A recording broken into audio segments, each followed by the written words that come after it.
বিশ শতকের ৩০-এর দশকে আধুনিক বাংলা ভাষা কবিতার অগ্রগণ্য কবি জীবনানন্দ দাশ। রবীন্দ্র পরবর্তী নতুন কবিতার ধারা প্রবর্তনে তাঁর ভূমিকা প্রধান।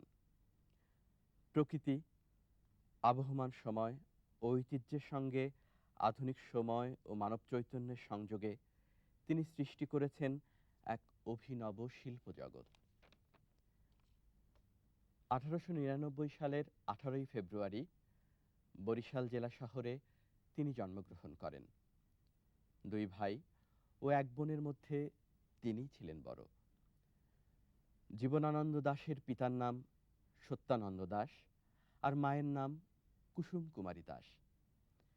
পরিবারের মধ্যে জীবনানন্দ দাশ পেয়েছিলেন একটি সাহিত্যিক পরিমণ্ডল। তার মা বাবা সহ পরিবারের অনেকেই সাহিত্য চর্চা করতেন। বরিশালে স্কুল ও কলেজ জীবন অতিবাহিত হওয়ার পর কলকাতা প্রেসিডেন্সি কলেজ থেকে ১৯১৯ সালে ইংরেজি সাহিত্যে অনার্স সহ বিএ এবং ১৯২১ সালে কলকাতা বিশ্ববিদ্যালয় থেকে এমএ পাশ করেন। লেখাপড়া শেষে কবি অধ্যাপনার মাধ্যমে কর্মজীবন শুরু করেন। ছাত্রাবস্থায় ১৯১৯ সালে তার প্রথম কবিতা বর্ষ আবাহন ব্রহ্মবাদী পত্রিকায় প্রকাশিত হয়।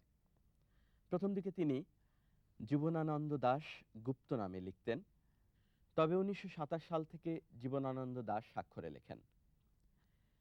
জীবদ্দশায় জীবনানন্দ দাশের ৬০টি কবিতা গ্রন্থ বের হয়েছিল। মৃত্যুর পর আরও অনেক কবিতা, গল্প ও উপন্যাস প্রকাশিত হয়েছে। বাংলা, ইংরেজি প্রবন্ধ এবং কিছু সমালোচনাপত্রও তিনি লিখেছিলেন।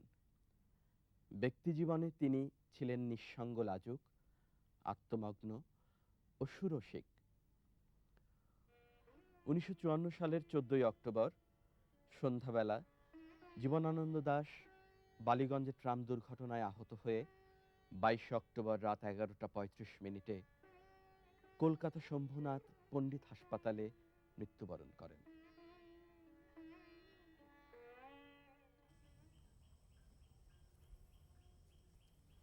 বাংলাদেশ উন্মুক্ত বিশ্ববিদ্যালয়, school of social science, humanities and language পরিচালিত বিএ বিএসএস প্রোগ্রামের সুপ্রিয় শিক্ষার্থীবৃন্দ, আজ আমরা আপনাদের পাঠ্য বই বাংলা সাহিত্য ১ থেকে জীবনানন্দ দাশ রচিত বনলতা সেন কবিতাটি আলোচনা করব। বনলতা সেন কবিতাটি বনলতা সেন কাব্যগ্রন্থের প্রথম কবিতা এবং একই সাথে এটি জীবনানন্দ দাশের সবথেকে জনপ্রিয় কবিতা। হাজার বছর ধরে আমি পথ হাঁটিতেছি পৃথিবীর পথে, সিংহল সমুদ্র থেকে নিশীথের অন্ধকারে মালয় সাগরে অনেক ঘুরেছি আমি। বিম্বিসার অশোকের ধূসর জগতে সেখানে ছিলাম আমি। আরো দূর অন্ধকারে বিদর্ভ নগরে আমি ক্লান্ত প্রাণ এক, চারিদিকে জীবনের সমুদ্র সাফেন আমারে দুদণ্ড শান্তি দিয়েছিল নাটোরের বনলতা সেন। চুল তার কবেকার অন্ধকার বিদিশার নিশা, মুখ তার শ্রাবস্তির কারুকার্য। অতি দূর সমুদ্রের পর হাল ভেঙে যে নাবিক হারায়েছে দিশা, সবুজ ঘাসের দেশ যখন সে চোখে দেখে দারুচিনি দ্বীপের ভিতর, তেমনি দেখেছি তার এই অন্ধকারে। বলেছে সে, এতদিন কোথায় ছিলেন? পাখির নিড়ের মতো চোখ তুলে নাটোরের বনলতা সেন।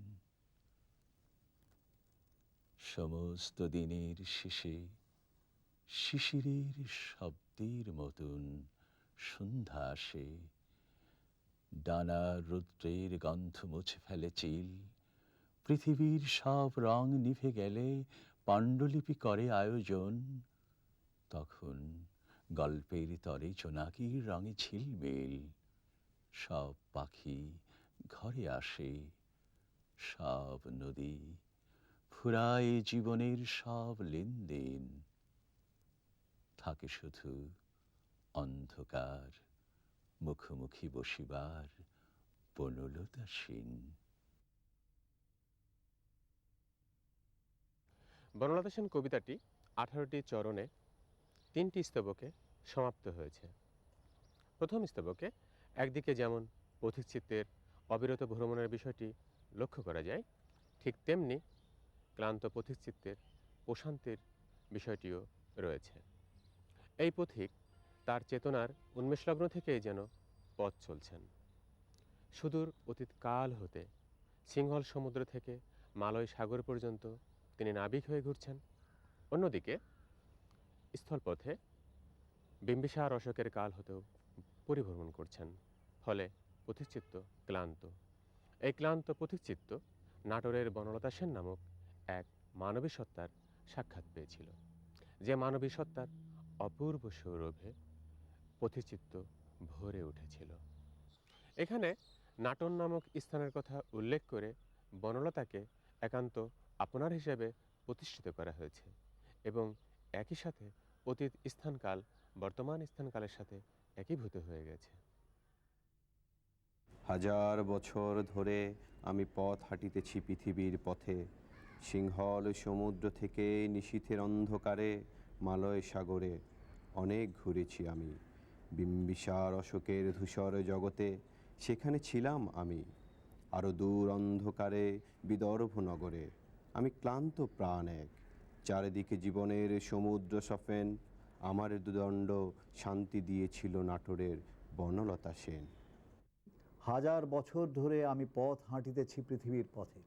এখানে হাজার বছর এটা কিন্তু আক্ষরিক অর্থে নেওয়া চলবে না। হাজার বছর মানে একটি অনন্ত সময়। জীবনানন্দ নিজে মাত্র বেঁচেছিলেন 55 বছর।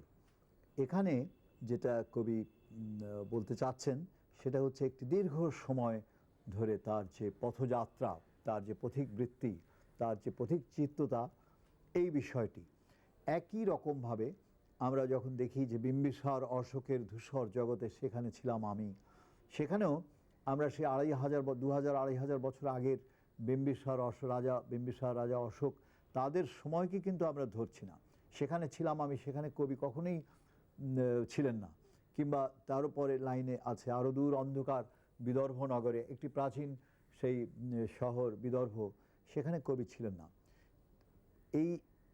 এই সময় এই সবের মধ্য দিয়ে কবি যেটা দেখাতে চাচ্ছেন, কবি যেটা বলতে চাচ্ছেন সেটা হচ্ছে ইতিহাস এবং ভূগোলের মধ্য দিয়ে তার যে সঞ্চরণ, একটি দীর্ঘ সফর, একটি দীর্ঘ সঞ্চরণ, এই জিনিসটাই কবির প্রতিপাদ্য। আমরা জানি যে সেই রবীন্দ্রনাথের কবিতায় আছে, ভাষা ও ছন্দ কবিতায়, সেই সত্য যা রচিবে তুমি কবি তব মনোভূমি রামের জন্মস্থান। রামের জন্মস্থান কোথায়? কবির মনোভূমিতে, মনোলোকে। পিকাসো বলছেন শিল্পের কাজ হচ্ছে মিথ্যার মধ্য দিয়ে সত্য প্রকাশ করা। এখানে আমাদের কবি তিনি যে সময়হীনতা, অনন্ত সময় এবং অনন্তকাল এবং যে ভৌগোলিক বিস্তার, এই সবের মধ্য দিয়ে তার যে প্রাণযাত্রা, তাকেই তিনি সেই কথাটাই তিনি বলতে চেয়েছেন। এবং এই যাত্রার মধ্যে শেষ দুই পংক্তিতে প্রথম স্তবকের আমি ক্লান্ত প্রাণ এক, এই যাত্রার মধ্যে কবির যে ক্লান্তি, সেইটা তার কথা তিনি বলছেন। এই যে, এবং একই সঙ্গে তিনি বলছেন একেবারে সর্বশেষ লাইনে এসে আমরা পাচ্ছি যে আমারে দুদণ্ড শান্তি দিয়েছিল নাটোরের বনলতা সেন। এখানে একটি জিনিস লক্ষ্য করুন যে দুটো বিরোধী বিষয়কে তিনি উপস্থাপিত করছেন। একদিকে বিদর্ভ নগরের মতো প্রাচীন নগর, আরেকদিকে নাটোরের মতো একেবারে আধুনিক কালের বাংলাদেশের একটি শহর। এবং একই সঙ্গে আবার বিম্বিসার অশোকের উল্লেখের সঙ্গে সঙ্গে আমরা দেখছি বনলতা সেন, এই নামটি কিন্তু বাংলা কবিতায় অভূতপূর্ব। কেননা এর আগে আমরা দেখেছি যে যেমন রবীন্দ্রনাথের মহুয়া বইয়ের যে মহুয়া কাব্যগ্রন্থের যে নামনি কবিতাগুচ্ছ, সেখানে বিভিন্ন নামের কবিতা আছে, কিন্তু উপাধি কখনো নেই। যখনই বলা হচ্ছে বনলতা সেন, এই উপাধি গুলো এই প্রথম বাংলা কবিতায় জীবনানন্দ দাশ যুক্ত করলেন। অরুণিমা সান্যাল, বনলতা সেন, শেফালিকা বোস, জীবনানন্দ এই সব নাম দিয়ে মনে হচ্ছে একটি চেনা, এই উপাধিগুলো, এই সেন, সান্যাল বা বোস, এইসব উপাধি দিয়ে জীবনানন্দ মানুষটিকে একেবারে আমাদের সামনে উপস্থাপিত করছেন। বাস্তবতার একটি ছদ্মবেশ তিনি এখানে তৈরি করছেন। একইভাবে নাটোর শব্দটিও এসছে, বাংলাদেশের একটি শহরের নাম, কিন্তু এই শহরটার নামও কিন্তু স্বপ্নের মধ্যে প্রবিষ্ট হয়ে গেছে। অর্থাৎ টাইমলেস এবং টেম্পোরাল এই দুটো জিনিসকে জীবনানন্দ দাশ এই প্রথম স্তবকেই আমাদের সামনে উপস্থিত করছেন। এবং সব শেষে আমরা দেখতে পাচ্ছি, সমস্ত ক্লান্তির শেষে কবিতার এই শেষ পংক্তিতে এসে কবি বলছেন, আমারে দুদণ্ড শান্তি দিয়েছিল নাটোরের বনলতা সেন। এর মধ্য দিয়েই এই অক্লান্ত পথযাত্রায় কবিকে শান্তি দিয়েছিল যে সেই তার প্রিয়তমা বনলতা সেন। এই প্রসঙ্গটি তিনি উপস্থাপন করছেন একটি দীর্ঘ ইতিহাস ভূগোলের পটভূমিকায়। দ্বিতীয় স্তবকে বনলতার চুল, চোখ ও মুখের বর্ণনায় ফুটে ওঠে ক্লাসিক সৌন্দর্য ও রোমান্টিক রূপমাধুরী। বনলতার চুল অতীতের বিদিশা নগরীর ঘন কালো অন্ধকার রাতের মতো, তার মুখ শ্রাবস্তী নগরীর অপূর্ব কারুকার্যে খচিত, এবং তার চোখ পাখির নীড়ের মতো আশ্রয়ের প্রতীক। গভীর সমুদ্রে জাহাজের হাল ভেঙে গেলে নাবিক দিশেহারা হয়ে পড়ে, তখন দারুচিনি সবুজ দ্বীপ দেখতে পেলে আশ্বস্ত হয়। ব্যক্তি মানুষও ক্লান্ত শ্রান্ত হয়ে নিজ নিজ মানবী সত্তার চোখে প্রশান্তি সন্ধান করে। এই মানবী সত্তাও ক্লান্ত পথিকের অপেক্ষায় থাকে। বস্তুত সন্ধানহীন চিত্তের জন্য প্রশান্তি ও শান্তি সন্ধান করাই কবির লক্ষ্য। চুল তার কবেকার অন্ধকার বিদিশার নিশা, মুক্তার শ্রাবস্ত্রীর কারুকার্য, অতি দূর সমুদ্রের পর হাল ভেঙে যে নাবিক হারায়েছে দিশা, সবুজ ঘাসের দেশ যখন সে চোখে দেখে দারুচিনি দ্বীপের ভেতর, তেমনি দেখেছি তারই অন্ধকারে, বলেছে সে এতদিন কোথায় ছিলেন, পাখির নীড়ের মতো চোখ তুলে নাটোরের বনলতা সেন। দ্বিতীয় স্তবকে আমরা যেটা দেখছি সেটা হচ্ছে বনলতা সেনের বর্ণনা। তার চুল, মুখ, শরীর এবং চোখের বর্ণনা, এবং সমস্ত বর্ণনাটাই আবার স্বপ্নাচ্ছন্ন। চুলের বর্ণনা করা হচ্ছে বিদিশার রাত্রির সঙ্গে, সেই একটি প্রাচীন শহরের রাত্রির সঙ্গে। আবার মুখের বর্ণনা করা হচ্ছে শ্রাবস্তীর কারুকার্যের সঙ্গে। চোখের বর্ণনা করা হচ্ছে পাখির নীড়ের সঙ্গে তুলনা দিয়ে। এই যে বর্ণনা, এই সব বর্ণনার মধ্য দিয়ে কিন্তু আবার সেই প্রাচীন এবং ইন্দ্রিয় গ্রাহ্য যে আধুনিক কথা, এই দুয়ের সংমিশ্রণ আবার আমরা এখানে দেখতে পাচ্ছি।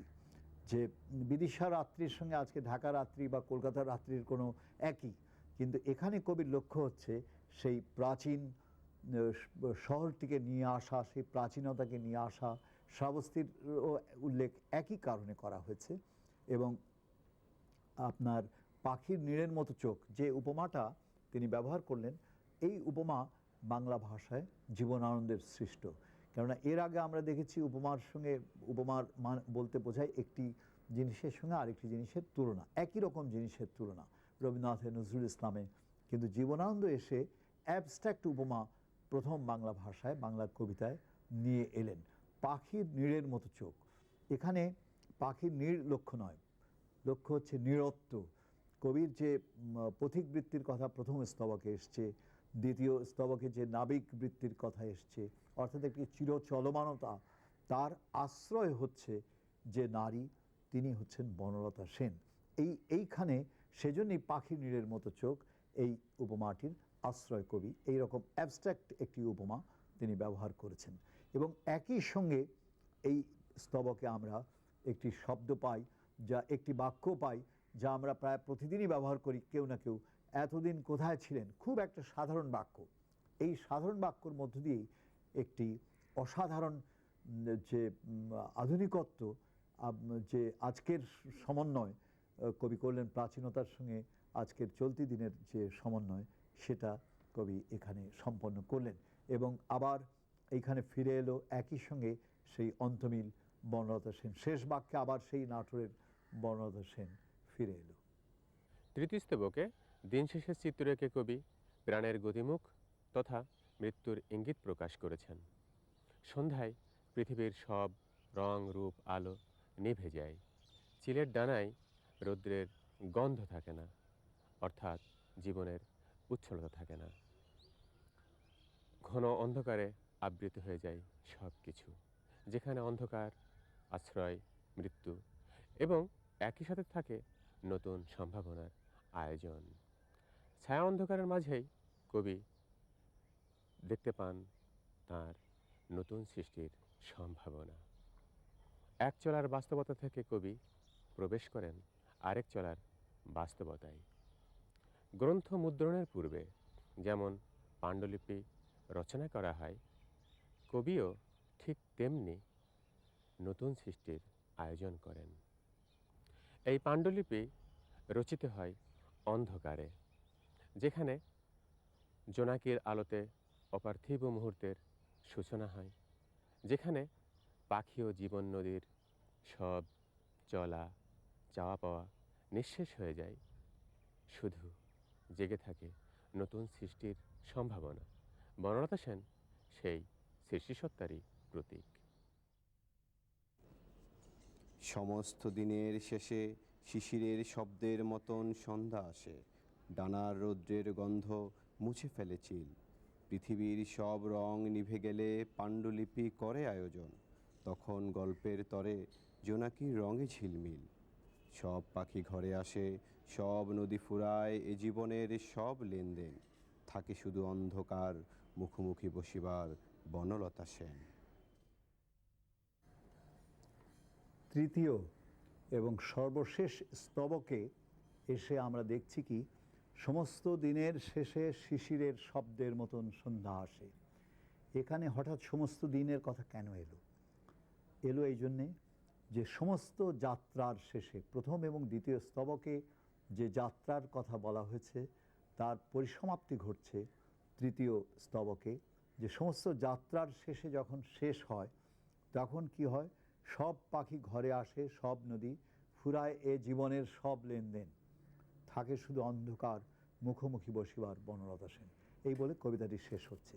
এখানে আমি তো মনে করি যে এর মানে হচ্ছে সমস্ত যাত্রা, সমস্ত পথিকবৃত্তি, সমস্ত নাবিক বৃত্তি সব কিছুর শেষ যখন হয়, অর্থাৎ জীবন যখন শেষ হয়, জীবনের ফুরায় এ জীবনের সব লেনদেন, জীবন যখন সম্পূর্ণ সমাপ্ত হয়, তখন থাকে শুধু অন্ধকার। এই অন্ধকারটা খুব জরুরি, এই শব্দটি খুব গুরুত্বপূর্ণ। মুখোমুখি বসিবার বনলতা সেন, তখন শুধু বনলতা সেন থাকে। এখানে আমার তো মনে হয় যেখানে কবি বলছেন যে তার সমস্ত মৃত্যুর পরে, সমস্ত যাত্রার শেষে, অর্থাৎ মৃত্যুর পরে জীবন যখন শেষ হয়ে যায়, জীবনের সব লেনদেন যখন ফুরিয়ে যায়, তখন দুটি মাত্র চরিত্র অবশিষ্ট থাকে, একজন আমি আর একজন বনলতা সেন। আমরা লক্ষ্য করি যে এখানে আর নাটোর শব্দটা আর এলো না ফিরে। এর আগে দুবারই এসেছে নাটোরের বনলতা সেন, দুটো, প্রথম স্তবক দ্বিতীয় স্তবকে। তৃতীয় স্তবকে থাকে শুধু অন্ধকার মুখোমুখি বসিবার বনলতা সেন। তৃতীয় স্তবকে মানুষ যখন থাকবে না, তখনও প্রেম এত গভীর, এত বড় জিনিস, এত বিশাল ব্যাপ্ত অনুভূতির জিনিস যে সমস্ত কিছু পৃথিবী লুপ্ত হয়ে যাবার পর, সমস্ত কিছু লুপ্ত হয়ে যাবার পর শুধু একমাত্র আমি থাকব এবং বনলতা সেন থাকবে। এই যে স্বপ্ন কবির, এই স্বপ্নই হচ্ছে বনলতা সেন কবিতাটি। পুরো কবিতাটি বিশ্লেষণের পর আমরা এখন মূল বিষয়টা একটু জেনে নিই। আমরা একজন পথিককে দেখলাম, একজন নারীকে দেখলাম। এই ক্লান্ত পরিশ্রান্ত পথিককে এই নারী শান্তি দিয়েছিল, দুদণ্ডের শান্তি, দুদণ্ডের স্বস্তি, অর্থাৎ প্রেমের। বনলতা সেন আসলে একটি প্রেমের কবিতা। এখানে যে রাজা বিম্বিসারের কথা এসেছে, অশোকের কথা এসেছে, কিংবা প্রাচীন যেসব নগরের কথা এসেছে, সেই শ্রাবস্তী নগর, বিদর্ভ নগর, বিদিশা, এইসবের মধ্য দিয়ে আসলে কবি যেটা করেছেন তার স্বপ্ন নায়িকাকে মূর্ত করে তুলেছেন। বনলতা সেন শেষ পর্যন্ত হয়ে উঠেছে কবির স্বপ্ন নায়িকা, আমাদের সকলেরই স্বপ্ন নায়িকা। প্রিয় শিক্ষার্থীবৃন্দ, আমরা আলোচনার শেষ পর্বে উপনীত হয়েছি। এ পর্যায়ে আপনাদের জ্ঞাতার্থে বলে রাখি, মূল পাঠ শেষে আছে টিকা, নমুনা প্রশ্ন, তার উত্তর, এছাড়াও আছে ব্যাখ্যা, তার উত্তর, এবং সবশেষে আছে রচনামূলক প্রশ্ন এবং তারও নমুনা উত্তর। আপনারা এ পাঠটি ভালো করে পড়বেন এবং বুঝবেন। এ ফাঁকে আরেকটা কথা বলে রাখি, বনলতা সেন ছাড়াও আপনাদের পাঠ্য বইয়ের প্রত্যেকটি পাঠ ভালো করে পড়বেন এবং বোঝার চেষ্টা করবেন।